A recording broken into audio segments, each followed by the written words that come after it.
Hey, what's good with the YouTube, man? This is your boy Rojo. This is the Rojo Room. Today we're going to talk about the S and Y groups, man. Everybody knows they've heard of the Deuce Five. They've heard of Northern Riders, Independent Riders, Zapatistas, and there's a few others that, I'm not aware of. I won't even mention the GBGs, you know what I mean? They don't count. But can they establish footing in society, like traditional general population original gangs? And it's an interesting question, man. There's so many of them. There's I mean, as far as the gentlemen from down south go, I mean, they're never gonna outnumber them. It's just too ingrained and too entrenched culturally and family and neighborhood. I mean, it's not gonna happen. And up north, man, the numbers are a little different. And there's a shit ton of northern riders everywhere. They exploded in the early 2000s, and they're everywhere now. But can they establish a foothold on the streets? Man, I just don't see it, and I'll tell you why. First of all, a lot of these people from these groups have very unique histories, meaning that some of their original members and newer members had to go to SNY for a reason. Their character, their thieving, just the crazy stuff they might have been doing in GP. So they already have a bad recruitment pool to work with. The next generation, all these ones that are coming in from like 2010 on that have never hit no main lines. They don't have no education on organizational type structure. So, there's a lot of people that go through these groups, whether it be north, south, or whatever, and they're educated. They might do some whole time, some level 4 time, and they might get a general understanding of how to do things. A lot of those youngsters that come into the pen in their first term and lock it up at the gate, they miss out on all that. And it's a wild west, do as you want to do thing over there in the S and Y groups. There's no bigger or yards, excuse me. There's no structure. There's no, people. They're running wild. So they're not religiously being educated day in and day out on conduct and stuff. And I mean, I know that there's a lot of you people in here who have been in the same institutions or yards or county jails, wings, whatever, with some of these guys from some of these groups. And you can see by their conduct, their level of maturity, etc. They're just not cut from the same cloth. Now, the ones on the S and Y yard that I will give props to are those who just walked away and they didn't involve themselves in any of these groups. Those are like some of the former big homies from either geographical location or the white gentlemen, that are educated. They still carry themselves along them lines of professionalism. If men like that came together, because those guys do outnumber the S and Y gang members. Talking to people that have been there, there's going to be a lot more people who are just non-active former gang members on these yards. And those are the ones that are with the business. I know a lot of them. And they're people you just leave alone, or you gotta come at them all the way. People who have defected from down south or up north that, for whatever reason, they a bad call, they got a drug problem, a debt, but deep down in their core, they're actually, they're still maintaining that same level of professionalism. That respect. Respect is a huge word, man. You hear shutdowns. You go to these holes, you know what I mean, where there's S and Y type groups in there. You can see their conduct. There's not professionalism. I was flabbergasted when I went to Tracy back in 2006 after being out for 8 years, and I ended up in the hole over there because I was still valid. I'm still validated to this day. I never did all that debriefing or SNY, step down program, whatever the hell they call it in there. So I got in there and I was flabbergasted at the behavior. I'm like, who in the hell? Like, I've heard a few J-Cats before. I'm like, There's no way that there could be this many JCats, because there was some gentlemen from down south in there. They do their shutdown and people start yelling, trying to disrespect their shutdown. I'm just like, oh, that's crazy. In Quentin and the Hole, you'd have them people on the 1 yard, or excuse me, on the first tier.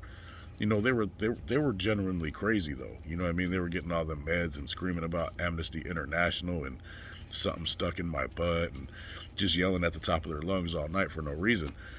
But these dudes, you could tell they were doing it because of lack of maturity and lack of respect. And respect, man, the most important thing in prison is respect. Like straight up, man. Respect can cover everything and keep you alive. You know what I mean? If shit kicks off, there's a disturbance between groups. I mean, that doesn't even happen no more now. Very rarely. If there's a disturbance between groups and something happens, hey, yeah, but you're not going to be targeted out. You know what I mean? Because one disrespectful person in my time could get the whole group in a wreck, and the other group that takes off on you. Lockdown for a year. Get out. Even though your person disrespected them, they smashed on you guys. And it's your guys' fault. You still got to get your run backs, because you got to save face. You know what I mean? Earn your respect. And that could go on for eons, man. There's been yards locked down for years at a time. Excuse me. That means no visit, no store, no nothing, man. You don't got nothing coming. And it all boils down to the level of respect that an individual has shown. And these SNY groups, I just don't see it, bro. There's one that stands out in mind, and I don't want to give them no praise, that conducts themselves a little different. You know what I mean? And they've been different, from the other ones. But at the end of the day, I don't know none of them cats. I'm just going by the news and what I've heard from other people. That might be a little bit different, sort of like the Flowers were initially. You know what I mean? The Flowers, although they do have people on the SNYs, those guys aren't considered Flowers. They consider themselves Flowers, but only the Flowers that are in general population consider themselves to be in an organization. You know what I mean? Them and the Zapatistas, bro, are the only ones that I've seen with some level of professional conduct. Now, I'm not advocating for those groups or anything like that, man, because in my opinion, it's silly to leave one thing and go to another. It just doesn't make no sense to me. It's like, well, you couldn't hack it with one group, so you're going to try your luck again. I mean, to me, the fact that you walked away from a group alone would make me not want to recruit you. You know what I'm saying? Like, it's just weird to me, man. But can the SNY people ever establish on the streets? Man, they might be able to hold down one part of a little town or something, but like in LA, it's not going to work out for them. You know what I mean? It's not going to work out in a lot of places, bro. And it's just because culturally and geographically, from your neighborhoods to your family to what everybody's been that you've known your whole life, they're going to be deep, and they're going to be with that action. Nobody's going to want to see people who conduct themselves in the way they do, bro. They're not going to want to be around them. They go against the grain. You got people in these groups that have told, that have done, you name it. You know what I mean? The only reason they've been able to thrive in prison is because of the administration keeping them segregated. With all the stuff that's going on right now with these non-designated yards and stuff, from what I've heard is that on these non-designated yards, there's coexistment, but not when there's SNY groups.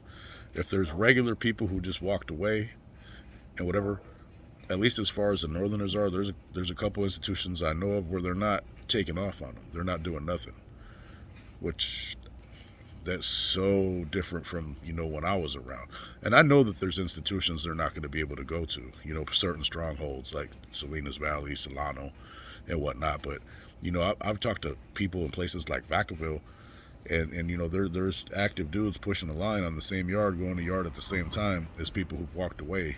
Basically people that would be considered no good. And back in my day, it would be on immediately. So I really don't understand what's going on. I don't know if the administration's trying to find this way to get rid of gangs, because the direction it seems like it's headed is the administration's trying to pit these people together, and whoever won't just simply coexist is going to end up being back in an indeterminate shoe. And it's not going to be necessarily because of gang validation. It's going to be more like a 3 strikes you're out kind of shit in the shoe. You know what I mean? And it's crazy, man. But prison's one place, man, because you can hide on these S&Y yards or these 50-50 yards. And the times have changed, man. These active people are no longer going after just regular old dropouts anymore. They're more focused on getting their cash, you know what I mean, and handling their business. The priorities have shifted from my time. In my time, if a piece of trash was on the yard, they were gone that day. You know what I mean? The next day at the very least, or as soon as they found out the dude was no good, you know what I mean, and it got it confirmed.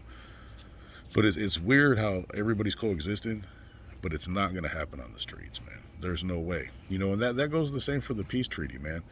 You got internal confrontations between each group on the streets. It doesn't happen as much as it used to up north. I don't know about down south. I know neighborhoods don't get along and whatnot, but it doesn't happen as much up north. We call it red on red. But as far as like any northern riders trying to intermingle with active people in Northern California, it's not going to work. And as far as like Deuce 5 trying to intermingle down in LA or whatever, it's just not going to work on the streets, man.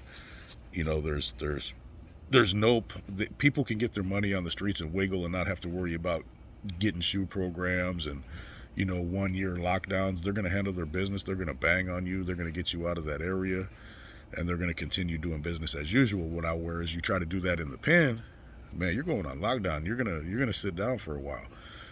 So right now, I think things have just shifted over to more of a, let things slide in order to get the bag. And that's not good, because things have been sliding so long and the numbers of these people has skyrocketed.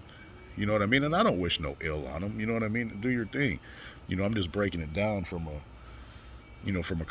convict. You know what I mean? And a former gang member. Like the way that these people have shot up in numbers is astronomical. I never would have seen this coming in my time. I would think you can't just, how you just gonna lock it up and you've never been nowhere? You're coming straight from the county on a little 3-year bid, like, oh, I can't go out there. I don't know what kind of people are being raised nowadays or whatnot, dude, but that's weird to me, man. But you guys bear with me. I'm a rambler, man. I go in a lot of different directions, man. But at the end of the day, S&Y is huge. They're gangs. They're big. They're catching up in numbers. They control a lot of yards. They're everywhere. They're so big to where now is like back in the days when you took a busload of northerners down south, northerners would get fucked up. You know what I mean? Nowadays, they're so deep that if you took a busload of actives to one of their yards, they're going to get fucked up. And just, I think being lackadaisical in the approach and just being like, fuck them dropouts, they ain't shit, don't even worry about them.